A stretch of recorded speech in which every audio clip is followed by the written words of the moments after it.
We are now left with the last yet very exciting panel session of the day on ease of logistics for exporters with digitization. Indian shipping industry has experienced severe volatility in the last couple of years, leading to container shortages and shipment delays.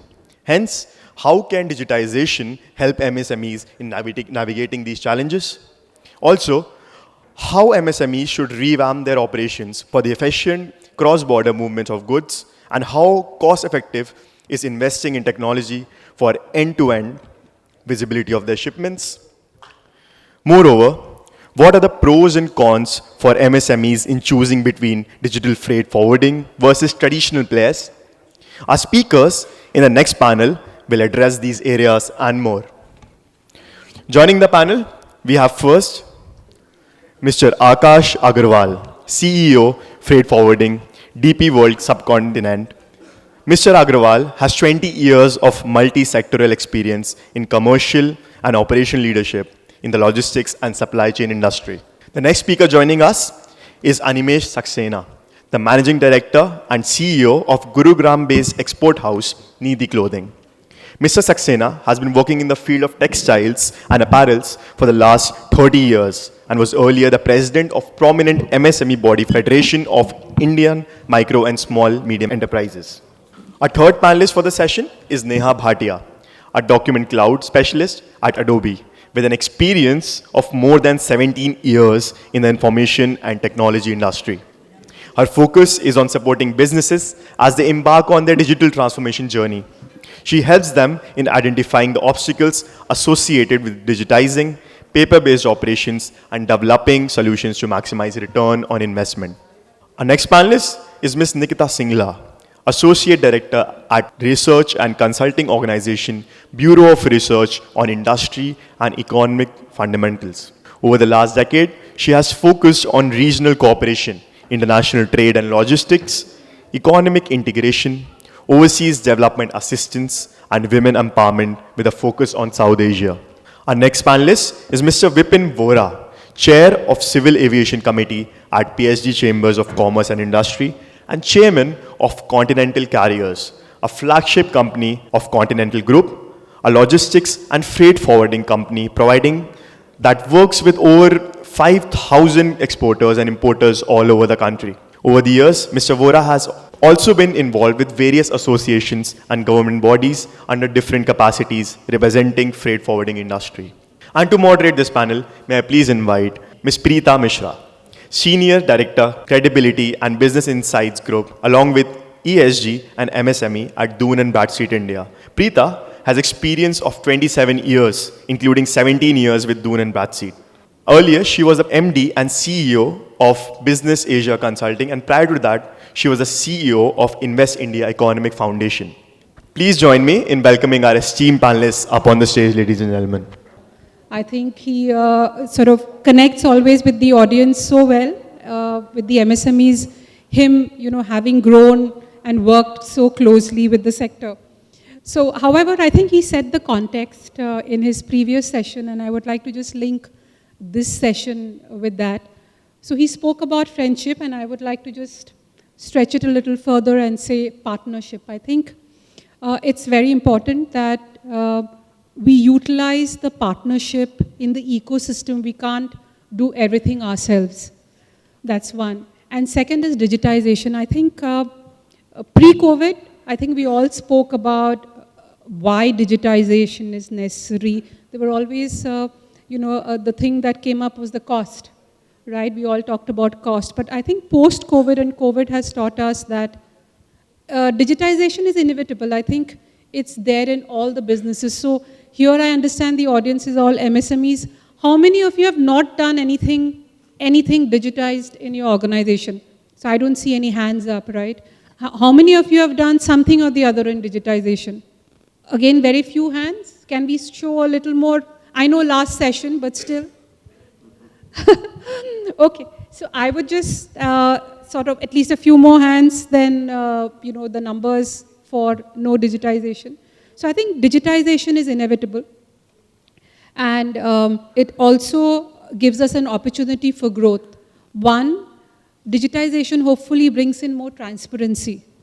Second, digitization also leads to a lot of data that we do. In today's world, without data, we will not be able to manage our business, even though we may be very small. We are a part of a larger ecosystem. So I think it makes us manage our business, our conversations with our stakeholders better. And today, in fact, we are going to focus on logistics, and we have, experience across different sectors and different industries and different perspectives. So I will first start my first question with Mr. Animesh, and look at I just wanted to check with you, Animesh, that how do you look at digitization? What kind of steps have you taken in your organization to grow the business? As an MSME owner and also a part of the MSME network of the organization, what we have realized that digitization is inevitable, and it has really, taken off, especially during the pandemic also. What was happening, most of the information which we were earlier operating in the entire, system was people-oriented. It was not a system-driven. But now what we are seeing everywhere, right from our internal working to the external world, everything is data-driven. And the digitization, which I see at quite satisfactory level, which we have noticed that, be the government, be as the industry, or the service providers. So we see a good amount of, the work move to the digitization, where see everything is now, as the previous speaker has also spoken, about all the computerized. Every operation now, either with your smartphone or with your computers in-house, everything is now information-driven and data-driven. So we see a good, progress in that area. Thank you, Animesh. Moving on to Mr. Vohra, what are your thoughts from your industry? Let me tell you, digitalization has played a very, very important role in the logistic side. It go about 20 years ago when there were very few ports and all, everything was manual. And today we have all the airports, seaports, and ICDs, CFSs, all those things connected with the custom system, RMS system, all those systems are there. Today, if there is any change in anything or duties or anything, it can be done instantly, which is available all over India, at all the ports, all the seaports, at the airport. Today, if the exporter wants to know where his or their goods are, they can trace it through the system. Whether it's lying with the agent's warehouse or it's lying with the airport, waiting for the flight or waiting for the ship. So all these information is available, which was not there previously. So digitalization has played very, very important role in the logistic, especially in the logistic industry. And we are quite happy the way it's working. Of course, there are few hitches, which of course the government is looking into. And every day there is something or the other, the new changes are coming, new laws are coming. All these things are being implemented very, very fast in the system. Now just take an example, few years ago, everything, even if you are exporting pharma or you're exporting other things, there were there were, people who have to come to the airport to the inspection.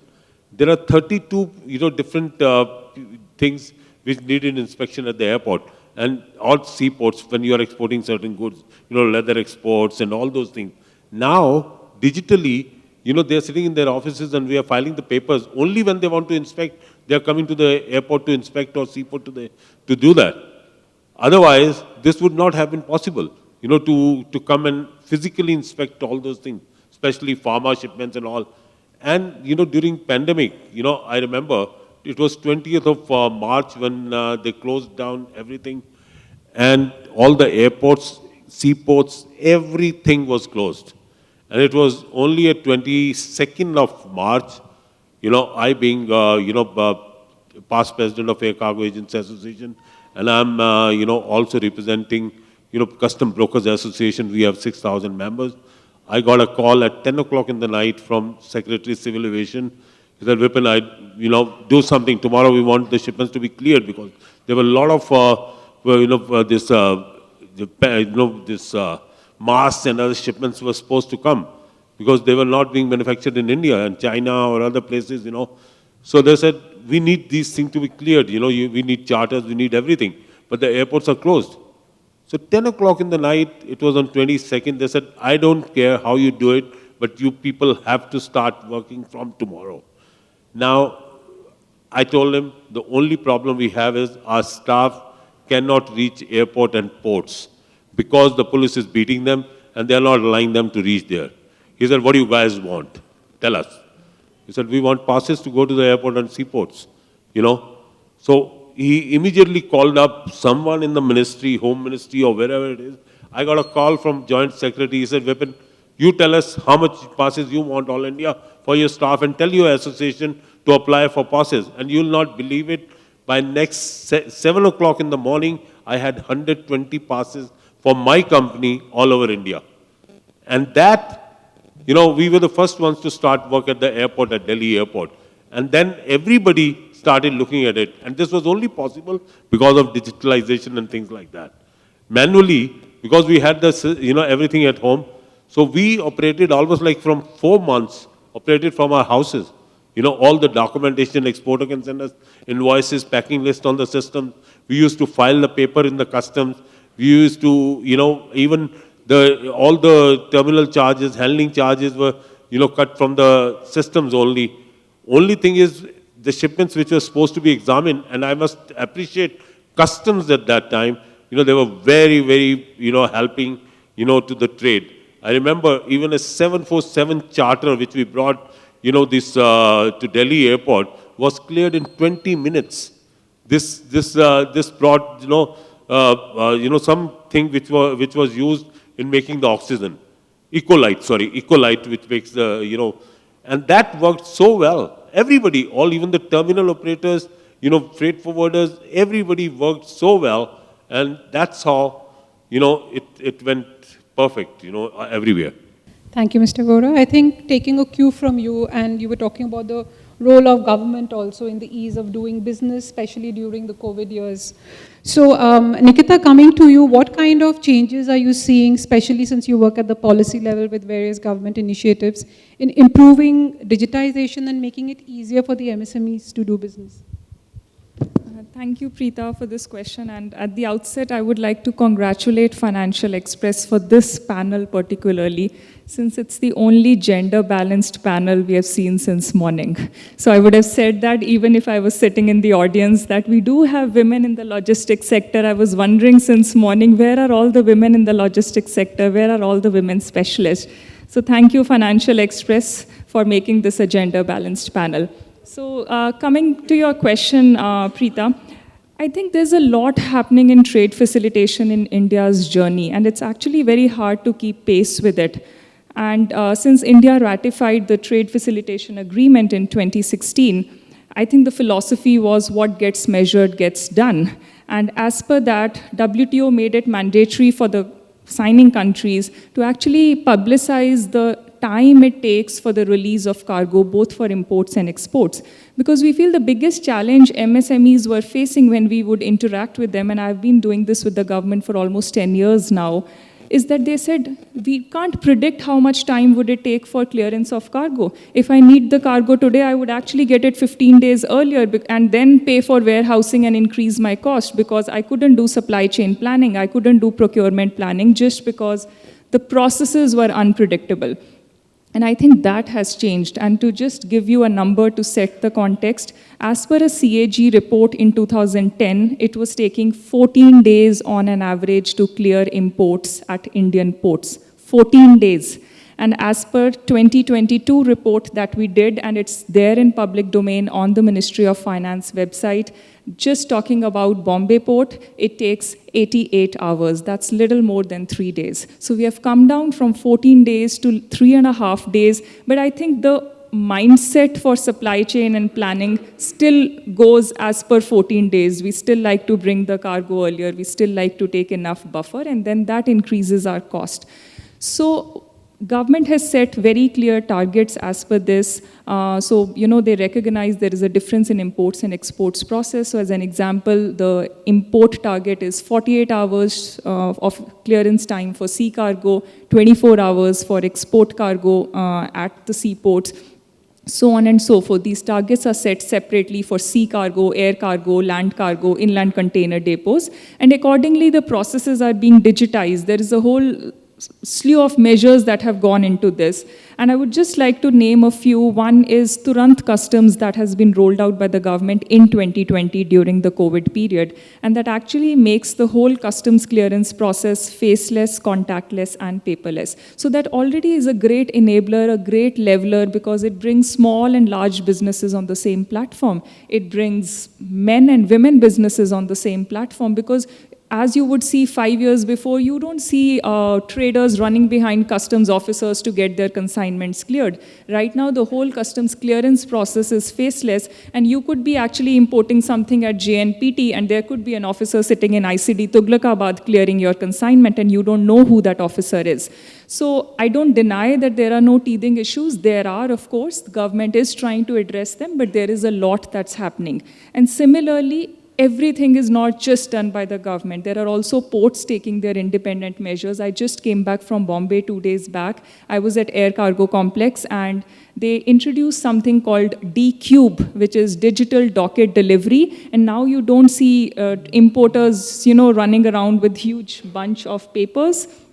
They have actually, all of them are just carrying a mobile phone and scanning an Amex app with digital docket delivery, and they get the delivery of their cargo out. The customs out of charge, the shipping lines delivery order, everything is there on that mobile app.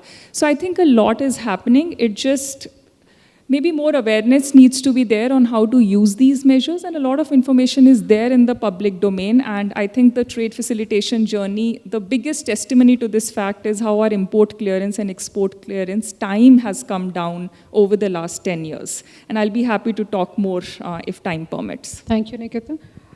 Moving on to Akash now, as a service provider to the MSME sector, how have you looked at digitization, and how do you think you're helping the customers in their digitization journey? Sure. I'll probably take it in two parts. So, as a port and terminal operator in India and all across the world, how we look at digitization is in a very different manner. So, just alluding to what Nikita just mentioned, so we are an integral part of what is happening currently in India. The national logistic policy, the ULIP development, etc., whatever is happening, we have been an integral part of developing that so as to ease the whole process of doing business in India. So when we are talking about ourselves, when we take pride in calling ourselves as enablers of global trade, it's just not lip syncing, it's much more than that. Coming to our business perspective, purely from say forwarding, or I'm talking all the languages that make probably echo with all of you when you're talking about an air freight, say a sea freight shipment, or say general trucking. Everybody talks about platforms, everybody talks about digitization, everybody talks about a lot of things that can be integrated. But is it actually integrated in true sense? There's a mixed answer to that. There is yes and no. Because a lot of us are not yet ready for it, whereas some have already jumped into the bandwagon and taken the steps to some sort of invest. But you don't really need to invest as SME into a lot of things. Some are very ready-made, which are there and which are just plug and play. So, but like software can be there as a service, similarly logistics solutions are also available as a service. You don't really need to invest into a lot of digitization from your own buffer, your P&L to really spend money on that. It's all available. There are platforms in the market where you just pick up from a bouquet of a suite of products, like from an X market in, say, Uttar Pradesh. If an SME exports a carpet from Bhadoi to Jebel Ali, which is our terminal there, you don't really need to talk to 100 people anymore. Digitization has brought the world really, really close. You just go online, log into the portal, you click on what you want, and just sit back and relax. You just make the payment using the payment gateway that we have developed as a country, and the container is placed at your doorstep or at the nearest ICD, and you truck it out. And all the documentation is done at the back end. So while we talk about a lot of things, a lot of initiative and focus has to come in from them. So we're working with a lot of associations in different micro markets in India to see what we can do as an organization and work along with the local entities, with the government initiatives, and to make this all very practical and real as well. Thank you, Akash. Moving on to Neha. Neha, how are you enabling, the MSMEs in the digitization journey? Yeah, sure. So I think my fellow panelists, they have shared their insights about digitization and all. So I would like to touch upon the another point, which is a part of the digitization. So we talk to a lot of SMEs or the enterprises or the mid-market customers. So there is one thing which everybody is talking about is the digital transformation or the digitization. So where they are actually, investing a lot of different technologies and all. But one thing which is actually missing in this complete digital transformation thing, which is documents, right? Ultimately, after investing into a lot of technologies, when you talk about whether it could be ERP, CRMs and all those things, at the end of the day, what is happening, they are taking a lot of printouts and documents which are moving from one place to another. And especially in this logistic industry, what we have seen, the paper thing is such a heavy usage of paper which is there. Now, how we can actually, which is very important part of this complete digital transformation, that which we need to think about it before the document disconnect part. Because document is something which is connecting different processes, right? And there you need to collaborate, you need to automate. For example, I was just sitting in one of the, my customer place yesterday, and just to take a feedback of one of the PowerPoint presentation, they have just taken a printouts, right? And that's what it is happening. And whether we are talking about one side on the digital transformation, which is a very big term, on the other side, the one part which is missing, which is the document workflows. How we can automate all those things together and fill that point. So there we help our customers, all the organization at a different levels to automate all those manual based processes, and how you can actually help them to digitize the complete end-to-end process. And what you are going to achieve by doing all this thing, that's what we are discussing today, that by the help of these all tech, cloud and all those things, it can actually increase the efficiency, overall productivity, which Mr. Rajiv was also talking in the last, the discussion what we were just having, right? So that's what you can achieve. You can speed up the processes by 35%, and that's what the logistic organization or whatever the things that which are missing, they can actually do that. So efficiency is one, speed up the process is second. So digital transformation can help in a lot of other things other than the speed up the process, compliance and security. So that's what I would like to share. Thank you, Neha. So moving on, I think we get from the first set of questions, we get to basically, we discussed about what's working, what companies are doing on digitization. And before this session, we were just talking among the panelists here. I think there are a lot of challenges also that the logistics sector is going through. I think they were also the worst impacted during COVID. The supply chain was very badly impacted and it came completely to a standstill. So at one level, we heard in the previous session also, right, this is the time to be in India for MSMEs. A lot of things working really well for us. The ease of business doing in India, as per the index, has really improved, in a large multiple points. And we have a sort of set up a very steep target for ourselves, right, for improving the way we do business. But I wanted to, at the next round, also check with the panelists, right, that is it working the way we want it to work as we look at logistics? Is there enough transparency? I know Nikita talked about cost, and looking at the ports, right, from 14-day to 3-day. Is it actually a cost issue? Is it a lack of awareness issue among the MSMEs? Or is it to do with government? So if I look at it, there are three major stakeholders, right? There's government, their role to play. They're the MSMEs themselves. What can they do to improve things? And third is the enablement, the enablers who improve the way we do business. So looking at, this point, I wanted to, request Mr. Animesh to share his thoughts. What are the challenges that, you are facing in your business? And if you look at it, what do you expect from the different stakeholders? The companies themselves, the enabling ecosystem, and the government? You see, despite what the digitization has done, there is still a lot of challenges and there are a lot of gaps. And what we see there, basically, that all the stakeholders, the government, or the service providers, or we as a manufacturer, we are not on the same platform. Everyone probably is working in silos. And that is where, and a lot of is still the human intervention is there. I mean, we, as a digitization, if it is really successful on the ground, it should be a seamless flow of the goods from your warehouse and at the country's border. But it's not happening. Everywhere you need a human intervention on that, because we are not on the same platform. Like I tell you from here, the logistic point of view. Once the goods move from your warehouse, suppose you are moving the goods out of the country from JNPT port, there is a transport involved in between, the train, truck, or by air.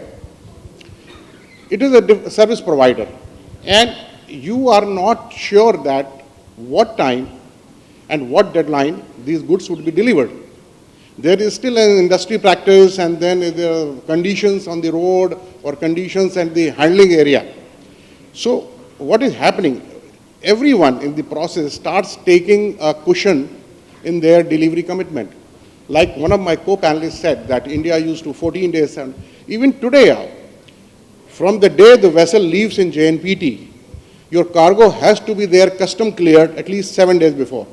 If you want to be sure that it goes in that vessel. And that too, still, you have handed over, container has been stuffed. You're not sure that container will go. The last moment, even when the vessel has gone, you will receive, when you start chasing up also. You see, the information flow is also disrupted. You don't get a real-time data that your container has been stuffed, it has moved out, it has been handed over the shipping line, and it is on the vessel. You don't get that information. So these gaps and loopholes have to be fixed. Another thing is in the ports, another thing we hear about, the 24/7. It is still a dream. The government talks about it, that all the customs, entire country, Mr. Vohra will vouch for it. But where is it? It's 24/7. It is still not happening. Every gusted holiday in India, I mean, by grace of God, we have at least 50, 60 gusted holidays also. And every holiday, the custom is not working. So how do you plan your deliveries? When you commit to your customers, you take a number of days, 50 days, 60 days, but you fail to calculate that you should have. In fact, I advise all my fellow exporters, you should have a government calendar, that how many days your state is closed, how many days the other state where your goods will be eventually custom cleared, that state is closed, because every state also follows some different holidays. So these are the problems where information flow is disrupted, everyone working in silos, and then there are human intervention. Like in JNPT port, which is the biggest gateway port from India, you will not find the officer working beyond 6 p.m.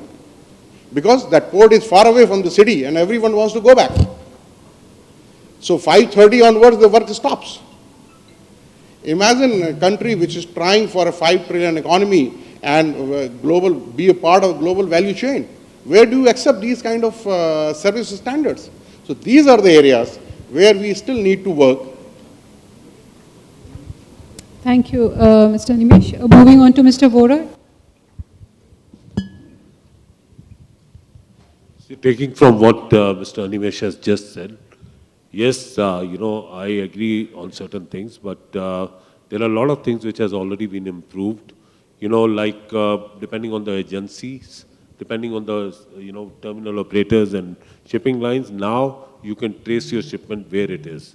Now even the transport companies, certain transport companies which are being used, they have a system, where you can locate the truck also where it is. Now as far as the customs working is concerned, 24/7, yes, they are working, but in the night, if there is a clearance, certain agencies are not working. Even the airlines, when certain airlines, they close in the evening. Certain shipping lines, they close in the evening. And if a freight forwarder, goes to the airport waiting for shipment from X exporter, he's waiting, his shipment is coming, it's 3 o'clock in the morning, he gets a call, buying agent ne reject kar diya, aaj shipment nahi aa rahi. These things happen a lot in the trade, especially with the small and mid-sized exporters. We are definitely trying as a freight forwarder to help each and every exporters, because there is so much of competition in the market. We are there to help wherever it is possible. Now, as far as delay in 14 days, what our friend has told, my panelist has said, 14 days, there are certain issues which are beyond the control of customs as the freight forwarders. Like, I give you one of the examples. If the shipment is consigned to a bank or to order, now unless the shipper or consignee gives us the delivery order, I cannot clear the shipment. And if it takes 5 days to give me the delivery order, that 5 days is not counted on me or any shipping line or any port. It is the consignee's fault. He's unable to get the documents cleared. Now he's saying that उसके documents नहीं आए bank में क्योंकि supplier ने जिसने माल भेजा है Hong Kong से उसका बैंक में आया नहीं, मेरा बैंक दे नहीं रहा. All those things are there. It's not to blame each other. We have tried to help each other and make sure that the transit time reduces wherever possible. Yes, as far as custom is concerned, there are almost 80 to 82% shipments are cleared on RMS. They are not examining, they are not doing anything. The shipments are cleared even in less than 1 hour. So there are shipments which goes for examination of faceless customs. There sometimes it gets delayed. But most of these shipments today, if you file the documents on the system, they are cleared under RMS, looking at your past records, looking at your other things, they are cleared, without even any intervention of anybody. So there are, issues concerning everyone. Today, there are big companies, who are even having inventories less than 4 days. The plants will get closed if the shipments are not cleared, on time. Especially the automobile industry, few other industries. And it is working. Let me tell you, the system is working. Because we handle few large companies where the inventory is not more than 4 days at all. And the system, the shipments are cleared immediately on arrival within 24 hours, even 12 hours. So there are issues, yes, there are issues concerning GSTs and other things which needs to be rationalized. My suggestion, one of the suggestions which is important to highlight over here is, GST which was not there on the freight from the last, since 2017. It has been implemented from 2000, last year from 1st of October. Now, ocean freight, the GST is 5%, and air freight, the GST is 18%. Now, freight is freight, whether it goes to sea freight or air freight. Why there is a difference? Plus, on top of it, air freight is almost 300, 400 times higher than sea freight. So these MSMEs have got a big problem on these 18% and 5%. This is increasing our cost of exports. When you are exporting to different countries, nowhere in the world GST is applicable on freight, on exports.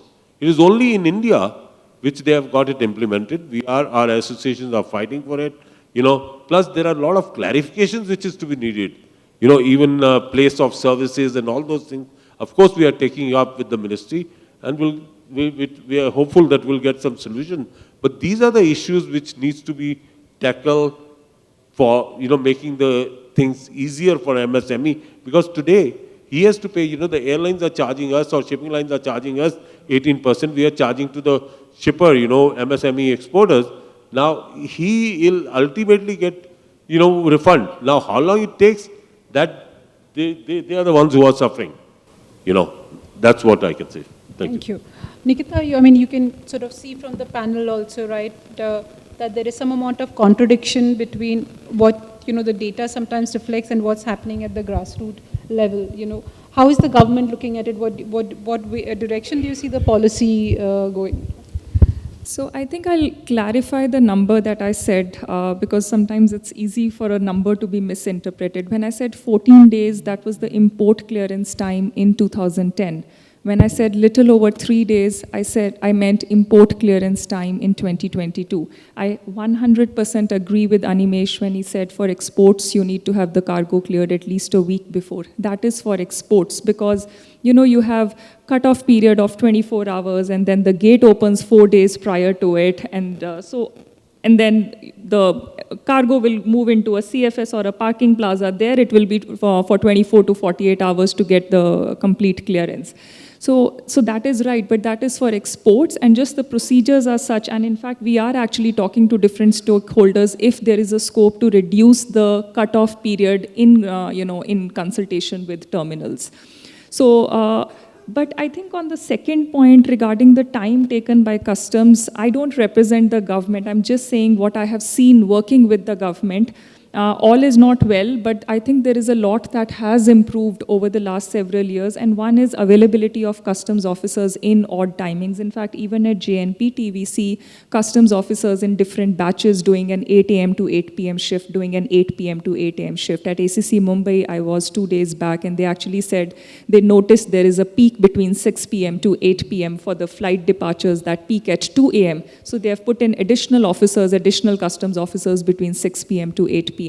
So I think things are changing, maybe not at the pace that the exporters want, but, and data also shows that actually the time taken by customs, if I talk about an export process, if it's taking about 160 hours at JNPT for export, the time taken by customs is about 5 to 7%. It's actually, and you can't blame it on any stakeholder because it's just the whole procedure is such, as I explained, it's the cutoff period of the vessel because the vessel would get berthed, and then there's a cutoff period. All the cargo that has entered the terminal, only that cargo can be loaded onto the vessel. And for the cutoff period, it is 4 days prior to the vessel berthing. 4 days prior, the gates will open and every container that's in a container freight station or a parking plaza outside the port will be allowed to move into the port. So it's just these procedural things that the government is working on, how to cut down that time.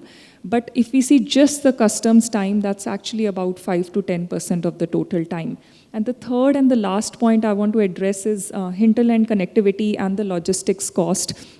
I agree, logistics cost right now is 13 to 14% of the GDP, and it's actually one of the highest. If we compare it to other countries, they are much lower.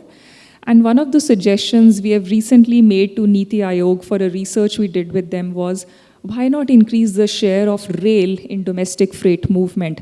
I understand first mile and last mile connectivity is a challenge, but I think with the kind of focus that is there on Indian Railways now, we proposed a very simple solution to them. Every passenger train has 2 cargo wagons, and most of these cargo wagons, as per the data, go empty. They are heavily underutilized. So what we proposed to them was, do an Uber-like model for 1 cargo wagon and keep the second cargo wagon with the Indian Railways till the success of the first one is established. The customers should be able to do have an Uber-like app, have a technology partner build that app, and book that wagon online. And then even the small exporters, the MSME exporters could actually come together and book that wagon. You don't need to have a full wagon load of cargo to send to the port. And then the government is also setting up many new inland container depots, ICDs as we call. And the whole point of ICDs again is better connectivity with the seaports, since our seaports are mostly concentrated in the southern parts of the country. So how do we actually have better connectivity for an exporter or an importer sitting in the north of India? So ICDs would serve that purpose as well, but that's a long way to go, I understand, because the logistics costs are very high, but I think these are some of the steps that are being taken. And additionally, you can now do real-time tracking of many of these containers. There's this initiative called Logistics Data Bank. It is a joint venture between Government of India and a Japanese IT major company. And they actually have RFID tagging on every container that's imported into India and exported. You put in that 11-digit container number into the LDB app, and you can track where in India is that container situated right now. So I think real-time tracking is now possible. Logistics cost is, at least there is more focus from the government on how to reduce it. And one suggestion from my side on this platform would be to increase the share of rail cargo. As we know, it's about 2 rupees per ton per kilometer to move cargo by road, and it's about 1.36 rupees per ton per kilometer to move cargo by rail. And of course, then the climate effect is also significantly different on moving cargo by rail. So that is one suggestion I would like to make. Thank you. Thank you. Moving on to Akash, your thoughts on what we have been discussing and the concerns raised. Interesting conversations, because we are a port operator, we are a rail operator, we are an ICD operator ourselves. So I was just able to visualize where the problems can be and what are the solutions that are really happening right now. So I can just tell the entire audience here, there's a lot of work that is happening. Things have changed. I've had the opportunity to work in multiple markets in Asia, and I've seen something good that we used to see in those markets 10 years back are being implemented here now, but at a much faster pace. So it's not that we are behind any other country or any other market. Customs have changed dramatically. So we can't be blaming the customs anymore. What they were, what they are is completely different. The ease of doing business is taking a pace in a multiple manner right now. What we are seeing from ICDs to, say, the ports, it used to take 3-4 days, and now it probably takes 1 day. We are able to consolidate a lot of cargo there. Now, to Nikita's point, moving a lot of road to rail cargo, bit of a challenge currently, primarily because of one reason is the unavailability of rakes. But private players like us and the government and the railways are working towards enhancing that and expediting the delivery of rakes in the market, so that a lot of conversion can happen. And of course, the added benefit of it being a green supply chain, that is happening. As an organization, as a country, we're able to provide multimodal solutions as well to a lot of SME customers. So, for example, if you have something to move right from north to south, instead of moving it by road, there's an opportunity to move it to the nearest west coast and move it by coastal to down south as a subcontinent, and move to the eastern hinterlands or the southern hinterlands as well.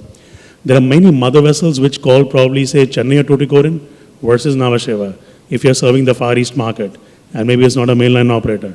These are the multiple solutions that are available in the market. Maybe it's not known, not really made aware.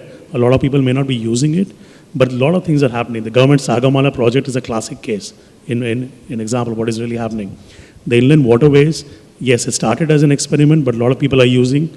Maybe for bulk commodities currently, but I'm sure with the SME growth that we are seeing and witnessing in the country, everybody will be a party to it in the very near future. And we'll see all of this playing in tandem and orchestrating together towards the nation's growth. Thank you. Moving on to you, Neha. I think cost is a major factor for any initiative that, MSMEs take, and I know your technology helps in paperless and reducing, so if you would like to share. Yeah, so it's a very interesting topic, and whatever the inputs that we have got from our co-panelists, it's actually very interesting. Like Nikita has just shared about the RFID thing, which is again thanks to technology that we are able to track all those things. On the another side, whenever we are investing in any technology, the one thing which comes into our mind is cost, right? Why we should invest in that, and what sort of a ROI which we are getting. So when we talk about the cost, so we should think about the ROI as well. And when we are calculating the ROI, it is not always about that, okay, this technology is going to give me this much of only that profit on that transaction or something. We should think about a long-term ROI as well, which could be in terms of sustainability, which is again an important point and top of the topic of any organization, right? And this paperless things, actually you can contribute in this sustainability thing. The second important piece, which is very important, the compliance and security. We always overlook all these things, while implementing different technologies. We should think about if we'll do this, how we can make sure that we are maintaining the compliance part, how we can securing those data and those information which is moving from one place to another, right? So with the help of all this digitization and documentation, this can actually help you to save a lot of things on the other points as well. One way is how you can speed up the process. For example, export, import, there are a lot of processes which are happening before the shipment is getting done, a lot of approval has to be done, a lot of signatures has to be done.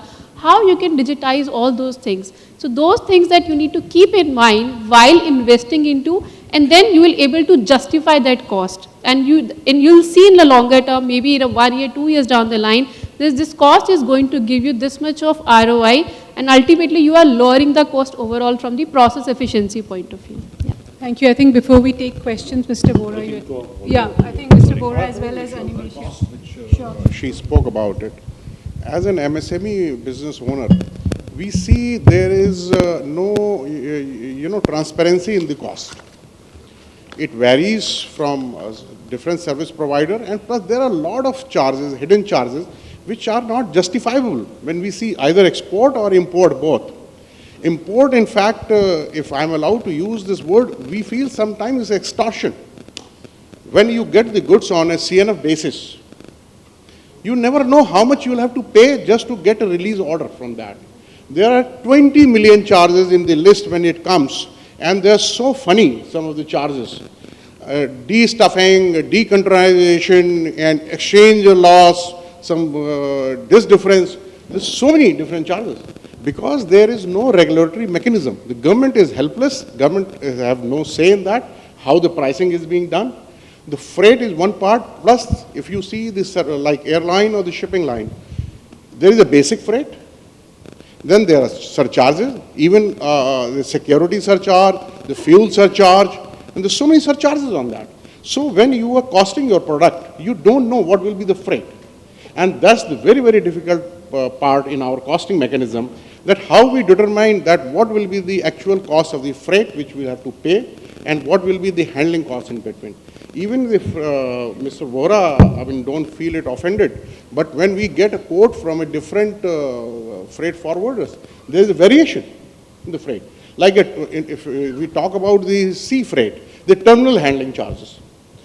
The port authority has a certain fixed amount, like 10,000 rupees for a 20 feet container or 15,000 for 40 feet container.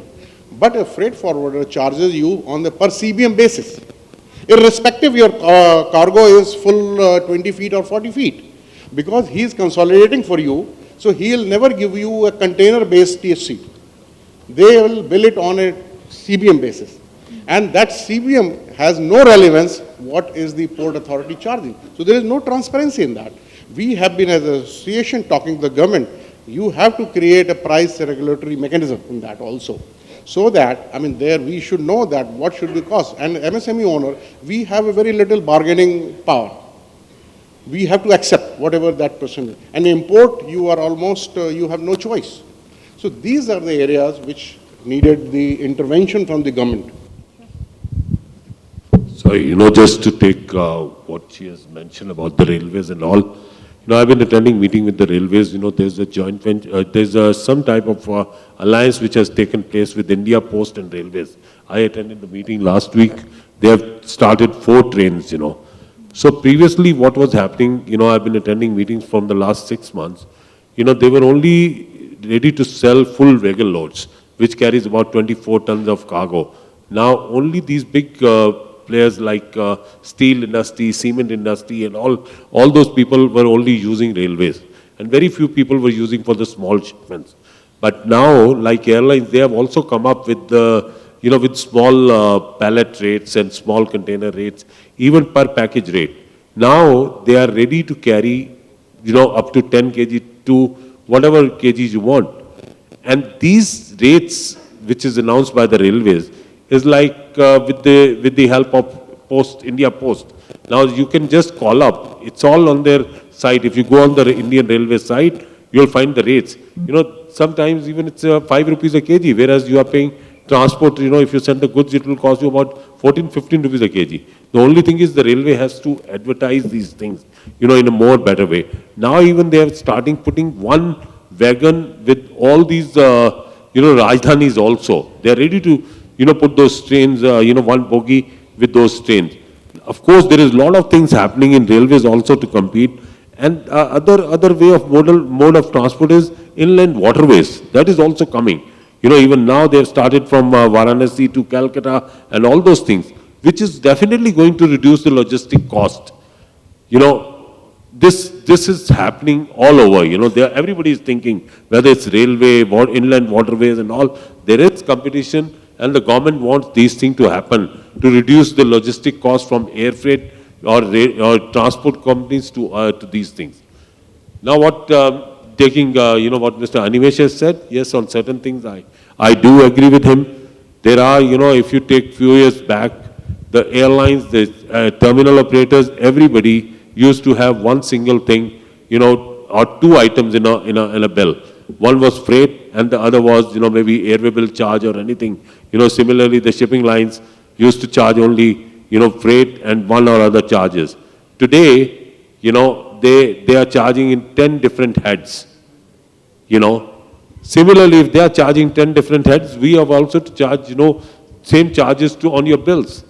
And of course, the freight forwarder doesn't, on this CBM, rate which you have mentioned, yes, if you have cargo for 2 CBM, you will be paying for 2 CBM. Now, the other customer has got 4 CBM, I don't know whether I'll be able to fill up the full container or not if I'm, shipping only 8 or 10 CBM instead of, 24 CBM. Definitely my cost is higher. So this is all, the way of doing business. Costs, of course, you have a choice in ocean freight. You have ICDs, you have CFSs, you can go to anybody, whoever is giving you less rates. Today, there is a lot of competition. But unfortunately, in air freight, there is no competition. All this is a monopolistic thing. The terminal operators, whatever rate they want to charge, they charges, and that's how the cost goes up. There was a policy of air freight station, which was announced by the government in 2014. I think the first air freight station is going to start next month. It took about 8 years to literally get it all permissions. And the moment this monopolistic practice will go away, and if there will be competition among the even terminal operators or even airlines for freight, look at what happened. In pandemic, the freight rates to US went up to $16,000 to $18,000 a container. Today it has come back to, like $3,000 or $4,000 a container. So it is all demand and supply. The air freight, which went up to 800 rupees to US, has come down to 140 rupees, 120 rupees. So it's demand and supply. If there's more demand, the rates will definitely go up. And if their demand is less, the rate definitely market forces are going to decide. So if you people, if there is a commitment, a lot of big customers, like Walmarts and all, or sorry, any other big customer, if they have, signed a rate agreement with the shipping line, especially in pandemic, nobody honored the rates, in spite of the fact that they were very big customers. They were all charging, the prevailing rates in the market, because it was not only in India. Everywhere in the world, the freight rates went up. Whether it was Indonesia, China, everywhere the rates were high. So, it's demand and supply, where nothing can be done. Today the rates are down, so take advantage of the situation now. I think, thank you. I think we'll bring this session to a close. I think there's a lot of efficiencies that still need to be built, especially in the logistics sector, so that it can better service the MSMEs. And I think a large stakeholder there is the government, right, to bring in or enforce the transparency that we have the panelists talk about. So with that, I hand it